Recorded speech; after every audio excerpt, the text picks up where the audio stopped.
참 잘 오셨습니다. 네. 얼마 전에 병원 신방을 갔습니다. 뭐 하는 것처럼 입구에서 온도 체크를 하고 또 안심콜 전화해서 출입 체크도 했습니다. 어떻게 오셨어요? 라는 이 직원의 질문에 제가 이렇게 대답했어요. 저는 병실은 안 들어갈 거고요. 이 앞에 잠깐 로비에만 가서 좀 누굴 좀 만나려고 왔습니다. 이렇게 얘기를 했습니다. 그랬더니 출입을 거부당했습니다. 네. 로비도 이 문을 통과해서 절대로 들어갈 수 없다. 이렇게 얘기를 했습니다. 상황은 알아요. 상황은 충분히 알지만 기분이 그렇게 좋지는 않더라고요. 네. 근데 저는 그래도 그냥 우리 성도님을 방문한 거잖아요. 그런데 옆에 가족이 입원해 계신 분들은 이제 이 직원 또 다른 직원하고 막 실랑이 하는 모습을 그런 소리를 들었습니다. 어떻게든 들어가려고 하는 자와 어떻게든 막으려고 하는 자의 이런 대화였죠. 서로 자기 주장을 합니다. 직원이 힘이 어디 있겠습니까? 이건 지침입니다. 제가 어떻게 해드릴 수 있는 게 없어요. 제가 이러면 안 돼요. 막 이렇게 얘기하는 거고요.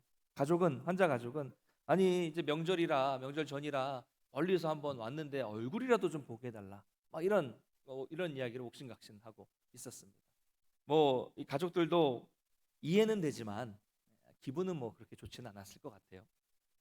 요즘에는요, 많은 아파트들이 대부분 요즘에 지어지는 아파트는 그렇게 되지만 예전에 제가 처음 사역을 했을 때 전도사 때, 강도사 때 2000년대 초반에 이때는 보면 주로 이제 고급 아파트들에 이렇게 들어갈 때마다 출입하는 입구도 다 달랐고 출입하는 방식도 다 달랐습니다. 아파트 브랜드에 따라서 뭐 비싼 주상복합 주택 같은 데는 아예 막 입구 찾기도 힘들고 그래서 신방 가기가 정말 힘들었어요.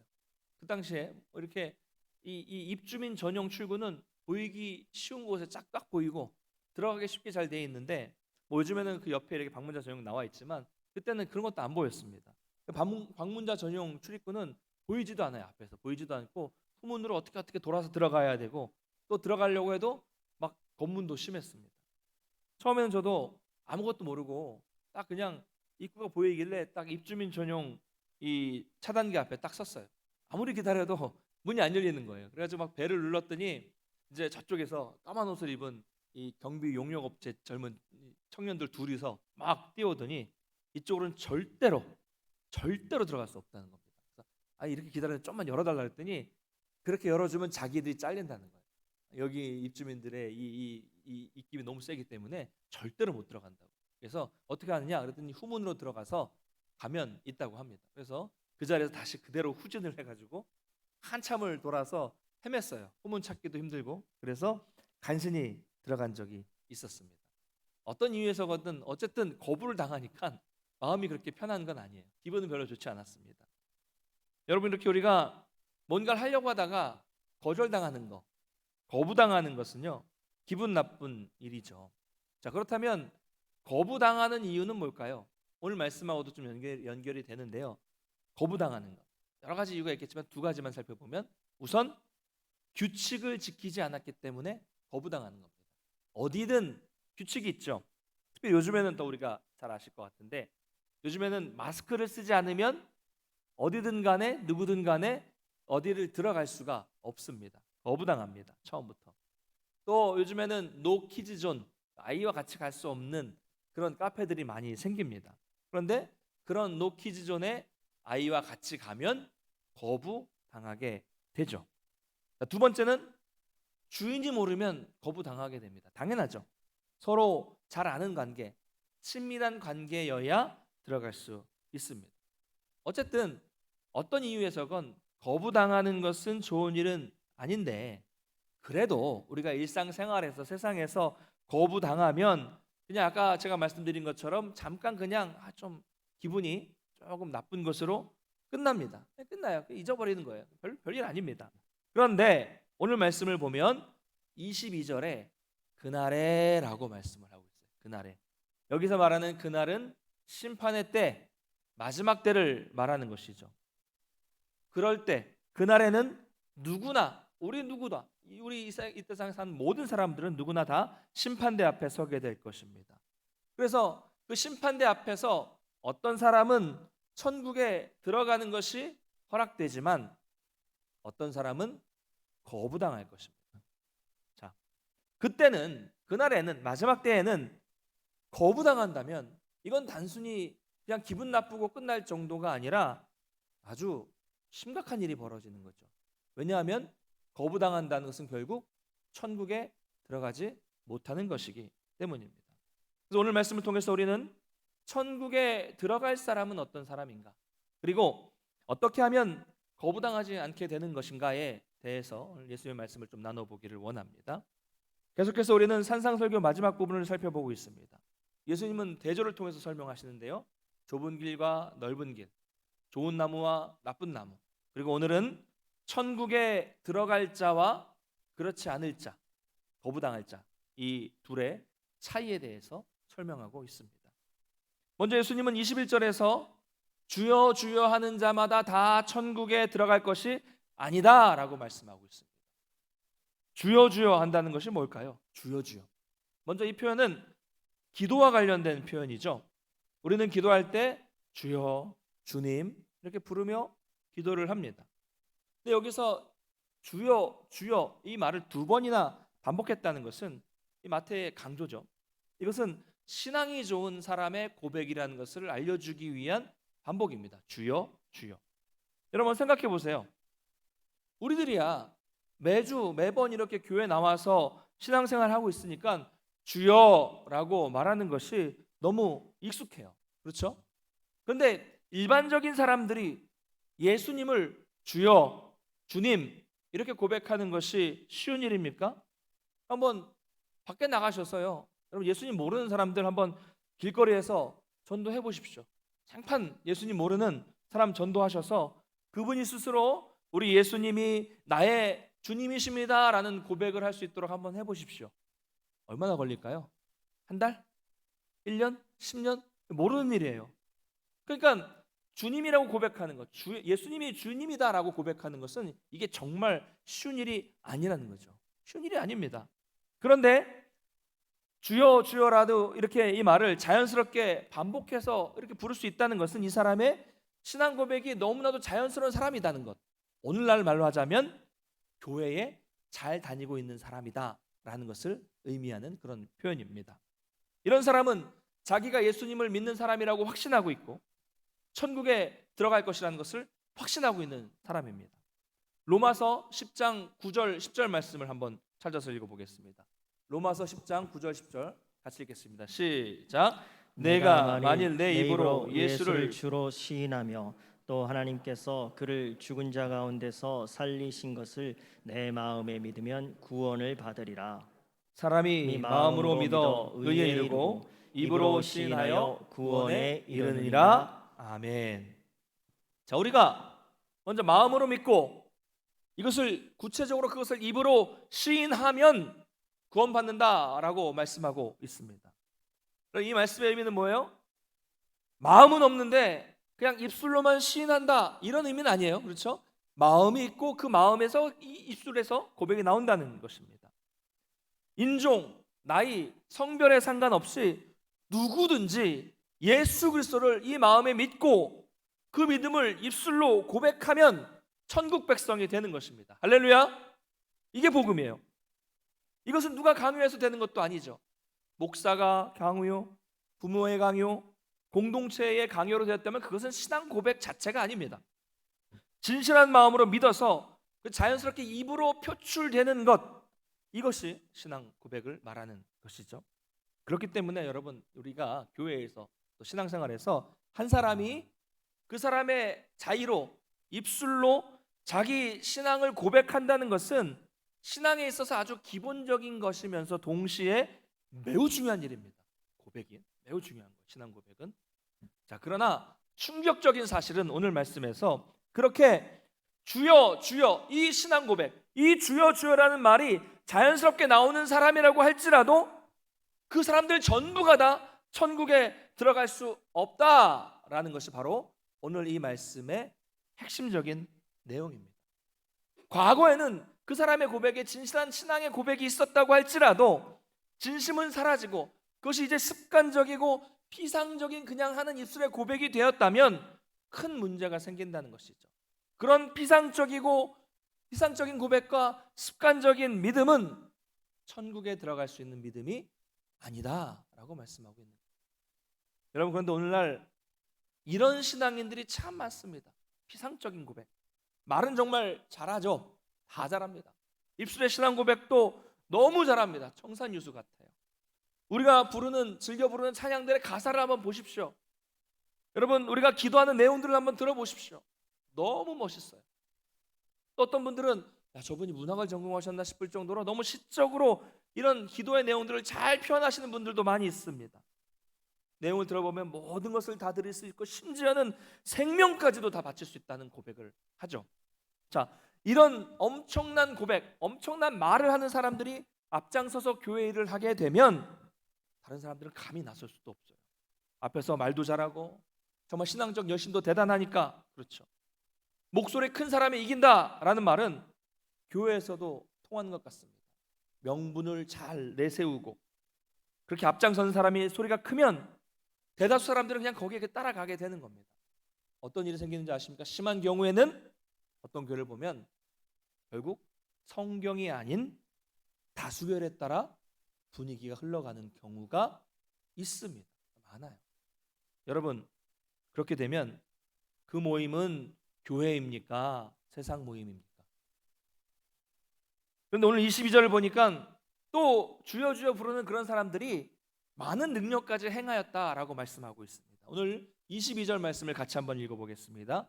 7장 22절 같이 읽겠습니다. 시작. 그날에 많은 사람이 나더러 이르되 주여 주여 우리가 주의 이름으로 선지자 노릇하며 주의 이름으로 귀신을 쫓아내며 주의 이름으로 많은 권능을 행하지 아니하였나이까 하리니. 자, 주여 주여라고 외치는 이 사람들은 주님의 이름으로 많은 일을 행했습니다. 오늘 본문을 보면 주님의 이름으로 세 가지의 일을 행했다라고 말씀하고 있어요. 먼저 이들은 주여 주여라고 말하는 사람들은 주님의 이름으로 선지자 노릇을 했다라고 말씀하고 있습니다. 지난 시간에 말씀을 드린 것처럼 하나님의 말씀을 앞세워서 자기 일을 하는 것을 말하죠. 여러분, 우리 주변에는요, 우리가 불렀던 찬양과 똑같은 찬양을 부르고 우리가 가지고 있는 이 똑같은 성경을 보고 똑같이 설교라는 방식을 통해서 예배 시간에 말씀을 전하지만 이단이라고 부르는 사람들을 많이 만날 수 있습니다. 많이 있어요. 선지자 노릇이죠. 이렇게 선지자 노릇을 하는 사람들에 대해서 예수님은 23절에서 말씀하십니다. 나는 도무지 너희를 알지 못한다. 주의 이름으로 행했지만. 두 번째로 주여 주여라고 외치는 사람들은 주님의 이름으로 귀신을 쫓는 일도 행했다라고 말하고 있어요. 여러분, 축기라고 하죠. 오늘날도 이 귀신을 쫓아낸다고 하는 사람들이 아주 많이 있습니다. 그런 행위를 보면서 사람들은 놀라기도 합니다. 뭔가 특별한 일이 벌어졌구나, 하나님의 역사가 일어났다라고 하면서 충격을 받기도 합니다. 그러나 예수님은 역시 그들에 대해서도 나는 도무지 너희들을 알지 못한다라고 말씀하셨습니다. 세 번째, 주여 주여라고 외치는 사람들은 주님의 이름으로 많은 능력을 행하기도 했다라고 이야기했습니다.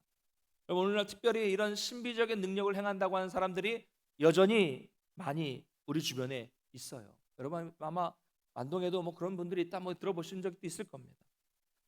신비적인 체험을 강조하는 그런 교단은 말할 것도 없고 가장 성경 중심적이고 가장 보수적이라고 말하는 우리 교단 안에 일부 교회들에서도 이런 목회자들, 이런 성도님들을 만나게 됩니다. 병을 고쳐준다, 심령을 치유한다, 성령의 능력으로 사람들을 막 넘어뜨리더라, 썩은 일을 금리로 바꾸더라, 성령의 능력으로 성령의 능력으로 이 팔 길이가 이게 두 길이가 다른데 이걸 맞췄다, 다리 길이가 다른데 맞춘다, 척추를 교정한다, 키를 크게 한다. 무슨 병원에 와 있는 것 같은데. 네. 이런 말들, 이런 일들이 오래전부터 있어 왔고 지금까지도 우리 주변에 계속되고 있습니다. 예수님 당시에도 주님의 이름으로 이런 특별한 능력을 행한다고 하는 사람들이 많이 있었습니다. 그러나 예수님은 역시 그들에 대해서 주님의 이름으로 행했음에도 불구하고 나는 도무지 너희들을 알지 못한다 라고 말씀하셨어요. 여러분, 이 신비적인 체험, 신비주의 이야기가 나와서 좀 말씀을 드립니다. 요즘에는 코로나로 인해서 이런 집회를 많이 못하는 것으로 알고 있는데 그래도 아마 하고 있는 데가 있을 겁니다. 여러분 절대로 그런데 현혹되지 마십시오. 현혹되지 마세요. 자, 썩은 이가 썩으면 어떻게 합니까? 이 충치를 파내고 거기에 그 자리에 이제 예전에는 아말감이라는 이 보형물을 넣어서 이렇게 떼웠어요. 요즘엔 다른 걸로 하는 것 같은데 잘 모르겠는데 어쨌든 그러면 그게 성령의 능력으로 금으로 바뀐다는 거예요. 아멘이십니까? 제가 뭐 맞다 틀리다 아니다라고 말씀은 드리지 않겠습니다. 솔직히 말씀드리면 사실이라고 해도 그거 썩은 일을 금으로 바꿔서 뭐 합니까? 어쩌라고요? 바꿔서 어쩌라고요? 아이고 목사님 그래도 금인데요. 비싼데요. 이런 겁니까? 여러분 성경을 보면요. 사탄도 이런 능력이 있어요. 오늘날 사탄도 많은 능력을 일으킬 수 있습니다. 그래서 필요한 것이 분별이죠. 분별. 어떻게 해요? 지난 시간에 말씀드린 것처럼 열매를 통해서 분별할 수 있다는 것입니다. 그냥 겉으로 보이는 그런 외적인 모습들과 드러나는 현상을 통해서 보는 것이 열매가 아니라 성령의 열매와 같은 그런 성령의 열매가 뭐라고 했습니까? 우리의 성품과 우리 인격과 관련된 거라고 말씀드렸잖아요. 성령의 열매와 같은 이 성품과 인격의 성숙함이 나타나느냐 이것을 통해서 분별할 수 있다는 것입니다. 이 부분은 뒤에 말씀을 드리겠습니다. 여러분 관련해서 말씀드리면 제가 믿는 하나님은요 여러분 아니 우리 하나님 성경에 나타나는 우리 하나님은요 썩어서 떼온 그 아말감을 금으로 바꿔주시는 분이 아니라 썩은 이를 원래의 진짜 생리로 바꿔주시는 창조주 하나님이심을 여러분 믿으시기 바랍니다. 할렐루야. 이게 맞는 거죠. 비싼 금으로 바뀌는 게 기적입니까? 여러분 신앙생활에 이런 능력 기적이 전부입니까? 결국요 자기 이름이 높아지고 자기가 유명해져요. 그리고 거기에 따라다니는 성도들에게 말씀 중심의 성경 중심의 이 건전한 신앙을 심어주는 것이 아니라 이상한 신앙을 전파하게 됩니다.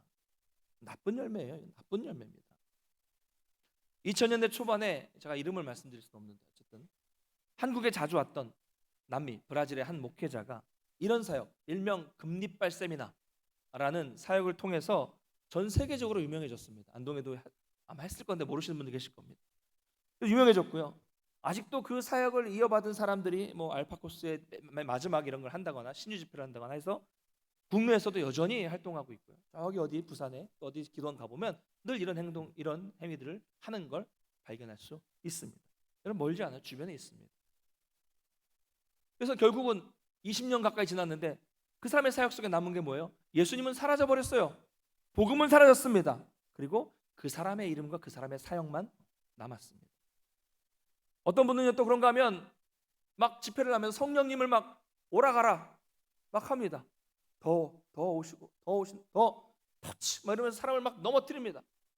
또 어떤 사람은요 나중에 제가 예단 특강할 때 영상을 좀 잠깐 보여드리겠지만 장풍을 쏘듯이 사람들한테 막 확 쏘면 이게 성령의 바람이라고 하면서 사람들이 막 후루룩 막 넘어져요.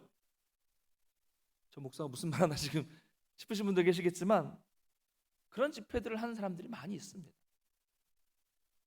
여러분 성령님이 그런 분입니까? 광선을 쏘든 막 쏘는 어떤 기 이런 존재가 성령입니까? 아닙니다. 여러분. 인격이라니까요. 인격. 성령님은 우리를 인격적으로 만나주시는 분이지 어떤 기, 흐름, 바람 이런 게 아닙니다. 또 어떤 분은 그래요. 그런 목사님 그 사역을 하시는 분 중에 보면 정말 인격적이고 정말 온화하신 분이 계세요 라고 말씀하시죠. 네, 여러분 아무리 유명하고 큰 교회 아무리 유명한 분이라고 해도 아닌 건 아닙니다. 성경이 말씀하는 게 아니면 아닌 거예요. 평소 말씀을 잘 전하시는 분 중에 그런 사역하시는 분도 있습니다. 평소에 말씀을 아주 잘 전하세요. 양육도 아주 잘 전하세요. 잘하세요. 인격적으로 참 친절하고 그 사람이 좋은 분도 있어요. 그렇다고 해도 아닌 건 아니라니까요. 성경이 말씀하는 게 아니면 아니라니까요. 지난 시간에 말씀드렸잖아요. 이단들 중에 정말 착한 분들 계세요. 법 없이 살만한 분도 계십니다. 나에게 정말 잘 대해주는 분도 계세요. 우리 자녀들까지 이름까지 알아가면서 다 하나 뭐 생일 뭐 시험 다 챙겨주는 분도 계십니다. 잘 대해주는 사람이 있지만 중요한 건 친절한 게 중요한 게 아니라 진리가 중요하다는 거죠. 여러분, 우리가 늘 이것을 늘 어떤 상황 속에서도 기억해야 됩니다. 보이는 현상, 친절한 거 이게 중요한 거 아니라 그게 본질인가? 정말 이게 진리인가? 이게 중요하다는 거죠. 여러분, 우리에게는 예수님이 전부고 예수님이 기적임을 믿으시기 바랍니다. 자기가 행하는 능력으로 인해서 교만해지고 자기가 높아지고 자기를 치장하고 자기가 영광받고 결국 자기 이름만 남고 자기 배를 불리고 자기가 돈 벌고, 이건 정말 아주 나쁜 열매죠. 우리가 뭘 봐야 됩니까?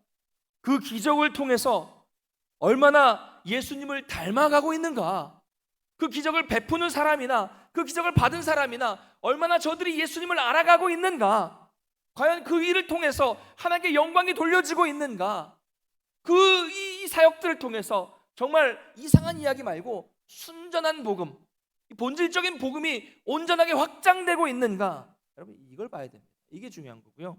우리는 이렇게 나타나는 열매를 통해 분별해야 한다는 것을 기억하시기 바랍니다. 자, 그렇다면 오늘 말씀에 이 주여 주여 하면서 주님의 이름으로 이 여러 가지 일들을 행한 사람들의 문제는 뭐였을까요?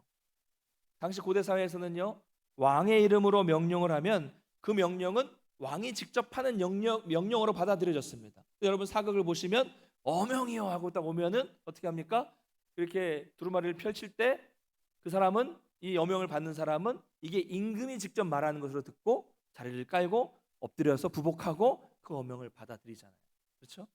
마찬가지로 이 사람들이 주님의 이름으로 어떤 일을 행했다면 결국 그것은 예수님의 능력으로 그 일을 행한 것이었기 때문에 모든 영광을 자기가 받는 것이 아니라 이 능력을 주신 주님께 영광을 돌리는 것이 마땅한 결과, 마땅한 행위였습니다. 그것이 크든 작은 일이든 간에 그렇게 되어야만 합니다. 그러나 오늘 말씀을 보니까 예수님이 그들에게 나는 도무지 너희들을 모른다, 그들을 거부하셨다는 것을 보면 그들은 그렇게 하지 않았다는 것을 알 수 있고요. 이들의 말 속에서 우리는 그 근거를 발견할 수 있습니다. 이들이 22절에서 뭐라고 말했습니까? 우리가 주의 이름으로 선지자 노릇도 하고 귀신도 쫓아내고 많은 권능도 행했으니, 그러니 된 거 아닙니까? 뭐예요? 선지자 노릇도 했다, 귀신도 쫓아냈다, 많은 능력도 행하여 냈다. 뭐가 문제입니까? 오직 그들은 뭘 했느냐, 여기에 집중했습니다. 오직 능력을 얼마나 행했는가, 얼마나 많이 행했는가, 여기에만 초점이 맞춰져 있었기 때문에 문제였던 것이죠. 여러분, 오늘날에도 이런 성도, 이런 목회자들이 많이 있습니다. 내가 한 일을 통해서 이 일이 온전히 하나님께 영광 받으시기를, 하나님께 영광 돌리기를 원하시는 것이 아니라 내가 얼마나 했는가, 예를 들어 내가 헌금을 얼마나 했는가, 내가 전도는 얼마나 했는가, 내가 교회는 몇 년을 다녔는가, 내가 우리 교회에 얼마나 많은 기여를 했었는가, 내가 우리 교회에 무슨 일들을 이루어냈었는가, 내가 몇 년 동안 봉사를 했는가, 여기에 관점이 있는 거예요. 성도들만 그렇습니까? 목회자들은요? 내가 얼마나 이 땅에서 큰 목회를 했는가, 내가 얼마나 큰 교회를 건축했는가, 내가 얼마나 많은 단체의 장, 무슨 위원장, 무슨 회장 이런 것들을 지냈었는가, 내가 몇 년 동안 목회를 했는가, 내가 얼마나 많은 사람들을 만났는가, 여기에만 초점을 맞추는 거죠. 어쩌면 이렇게 사람들의 모습이 다 똑같은지 모르겠습니다. 여러분, 뭘 했는가 초점을 맞추고 있는 이 사람들에 대해서 예수님은 뭐라고 대답하십니까? 내가 너희를 도무지 알지 못한다. 이 불법을 행하는 자들아, 나에게서 떠나가라. 여러분, 얼마나 충격적인 말씀입니까? 이들은 예수님을 주님으로 고백한 사람들이에요. 교회를 오랫동안 잘 다녔던 사람들입니다. 수많은 업적도 쌓았고 목회도 오래 했는데 예수님 뭐라고 말씀하셨어요? 모른다, 나는 몰라. 그리고 그 다음 말이 더 충격적이죠. 그들이 했던 그 모든 종교적인 일들, 귀신을 쫓아내고 능력을 나타내고 선지자 노릇을 했던 이 모든 것들을, 종교적인 일들을 예수님 뭐라고 말씀하셨어요? 불법이다. 불법이야. 너희들은 불법을 행했어. 여러분, 불법이 뭡니까? 법이 아닌 거죠. 법을 벗어나는 거죠. 법을 어기는 겁니다. 그들은 선한 의도로 선지자 노릇을 했고 귀신을 쫓아냈고 많은 능력을 행했을 것입니다. 근데 예수님은 왜 그것을 불법이라고 하셨을까요? 여러분 기억하십시오. 하나님의 뜻이 아닌 것을 행하는 것은, 하나님의 뜻이 아닌 것을 행하는 것은 그 종류가 혹은 그 종교 활동이 아무리 선한 일이라고 할지라도 불법입니다. 자, 극단적인 예를 한번 들어보겠습니다. 예배를 드리는 시간에 목사가 막 설교를 하고 있어요. 그런데 어떤 분이 불우이웃을 돕겠다고 막 물건을 예배 시간에 막 돌리면서 봉투에다가 돈 얼마 10,000원 넣어가지고 다 돌려요. 장사를 하고 있습니다. 설교 시간에. 극단적인 예라고 말씀드렸습니다. 자, 여러분 질문입니다. 불우이웃을 돕는 게 좋은 일입니까? 나쁜 일입니까? 뭐 대답하기 어려운 복잡한 질문입니까? 아니잖아요. 좋은 일이죠. 선한 일이죠. 그러나 하나님께 예배 드리는 시간에 그것을 했다는 것은 하나님의 뜻이 아니기 때문에 좋은 일이지만 불법입니다. 이해되시죠? 이렇게 불법을 행하는 자들에 대해서 예수님은 강하게 거부하셨어요. 떠나라. 난 넌 몰라. 떠나. 여러분 오늘 예수님은 우리에게 아주 중요한 말씀을 하고 계십니다. 우리가 볼 때 진실해 보이고 언제나 주여 주여 외치는 신앙이 좋은 사람 완벽해 보이죠. 신앙도 좋고 또 일을 하는 거 보니까 많은 능력도 있고 그런 사람들을 보면서 사람은 다 속을 수 있습니다. 그런데 예수님은 그런 사람들이라고 할지라도 모두가 다 천국에 들어갈 수는 없다라고 말씀을 하십니다. 왜요? 그분들의 신앙 고백이 틀린 겁니까? 아니죠. 그분들의 능력, 베푸는 기적 잘못된 겁니까? 그것도 아니죠. 능력이 나타날 수 있습니다. 중요한 것은 그들이 하나님의 뜻대로 행하지 않았기 때문입니다. 겉으로 볼 때는 교회에서 자기가 하나님을 일을 한 것 같지만 사실은 그게 하나님의 일이 아니었다는 거죠. 교회 일을 하고 있었는데 사실은 하나님의 일이 아니었다는 것입니다. 여러분 주님의 이름으로 행하는 어떤 종교적인 활동들이 중요한 것이 아닙니다. 제일 중요한 것은 어떤 활동을 뭘 했느냐가 중요한 것이 아니라 하늘에 계신 아버지의 뜻대로 행했느냐, 이게 중요하다는 거죠. 이 말을 다시 말하자면 이 말은 곧 하나님의 뜻과는 전혀 상관도 없는 종교 활동들이 얼마든지 교회 안에서 일어날 수 있다는 이야기죠. 실제로 이런 일들이 교회 안에서 많이 벌어지고 있습니다. 그러므로 우리는 무엇보다도 하나님의 뜻을 먼저 바르게 아는 게 중요합니다. 그래야 바르게 분별하고 바르게 살 수 있기 때문입니다. 오늘 말씀 맺겠습니다. 주 안에서 사랑하는 우리 성도 여러분, 천국에 들어갈 자와 또 그날에 거부될 자의 차이는 어디에서 나타나고 있습니까? 과연 하나님의 뜻대로 행하고 있는가 아닌가, 여기에 달려 있는 겁니다. 여러분 과연 우리에게 자랑할 것이 뭐가 있을까요? 뭘 자랑할까요? 우리가 어떤 분은요 자기 가정은 5대째 신앙의 가정이라고 엄청 자랑한 분이 계셨어요. 그런데 나중에 교회 분쟁 생기니까 뭐라고 말씀하고 떠나셨는지 아세요? 야, 교회 맨날 가니까 시끄러워. 교회보다 성당이 더 조용하더라. 그러면서 성당으로 가셨어요. 5대째 자랑하시던 분이. 교회 오래 다녔다는 것을 자랑하시는 분도 있습니다. 나는 교회 정말 오래 다녔어. 그런데 난 교회 50년 다녔어. 그분이 53세였는데 50년을 아기 때부터 그게 자랑인 거죠. 근데 그분과 대화를 하면 늘 부딪혀요. 힘들어요. 왜요? 50년 다녔는데 성경 제대로 모르고 늘 비성경적이고 세속적인 이야기, 자기가 회사에서는 이렇게 했다, 이 이야기를 가지고 교회에 적용시키니까 힘든 거예요. 봉사를 많이 하고 헌금을 많이 하고 자기가 이 교회에서 어떤 존재인지를 자랑하는 분들도 있습니다. 그러나 여러분 중요한 것은 내가 예수님을 얼마나 알고 있는가, 내가 이 교회에서 얼마나 많은 일을 했는가, 내가 얼마나 여기에 중요한 사람인가, 이런 게 중요한 것이 아닙니다. 이런 것들을 자랑하는 사람은 오늘 말씀을 보면 그날에 거부를 당할지도 모른다는 거죠. 거부를 당할 수도 있습니다.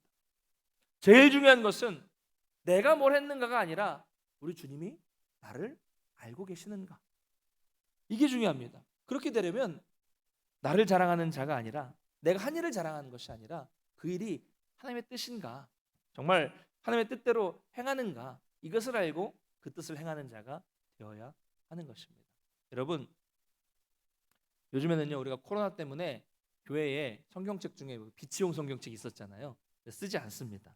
이제 코로나 때문에. 그런데 가만히 말씀을 묵상하면서 느낀 게 뭐냐면 우리의 신앙이 좀 교회 비치용 성경책 같은 교회 비치용 신앙이 아닌가라는 생각이 들었습니다. 무슨 말입니까? 비치용 성경책은 어때요? 어디 있어요? 교회 안에 있잖아요. 그래서 교회 오면 잠깐 이 비치용 성경책을 펴서 보고, 그리고 쭉 보다가 예배가 끝나면 갈 때가 되면 다시 덮어서 교회에다가 딱 놓고 그리고 그냥 집으로 돌아가는 거죠. 그런 것처럼 우리의 신앙도 그런 거 아닌가? 교회 와서 우리의 신앙을 쫙 펼쳐서 보고 은혜 받고 또 우리끼리 교제하고 또 우리끼리 안에서 신앙 고백도 하고 또 우리끼리 결단도 하다가 갈 때는 다시 탁 보이 접어서 교회에 놓고 나가버린다는 거죠. 말은 정말 잘하고 기도도 정말 잘하고 찬양도 정말 잘하고 목소리도 아주 크고 아주 거룩해 보입니다. 교회 안에서는요. 여러분, 근데 우리의 신앙은요 교회 안에서만 우리끼리 알무로 자랑하는 게 신앙이 아니라 세상 속에서 삶으로 좋은 열매로 나타내는 것입니다. 할렐루야. 언제나 초기부터 수천 년 전부터 그리스도의 삶은 언제나 열매가 중요했습니다. 그럴 때 우리는 그날의 심판대 앞에서 천국에서 받아들여지게 될 것입니다. 이런 마음을 가지시고 늘 먼저 하나님의 뜻대로 살아갈 수 있는 우리 모든 성도님들 되시기를 주님의 이름으로 간절히 축원합니다.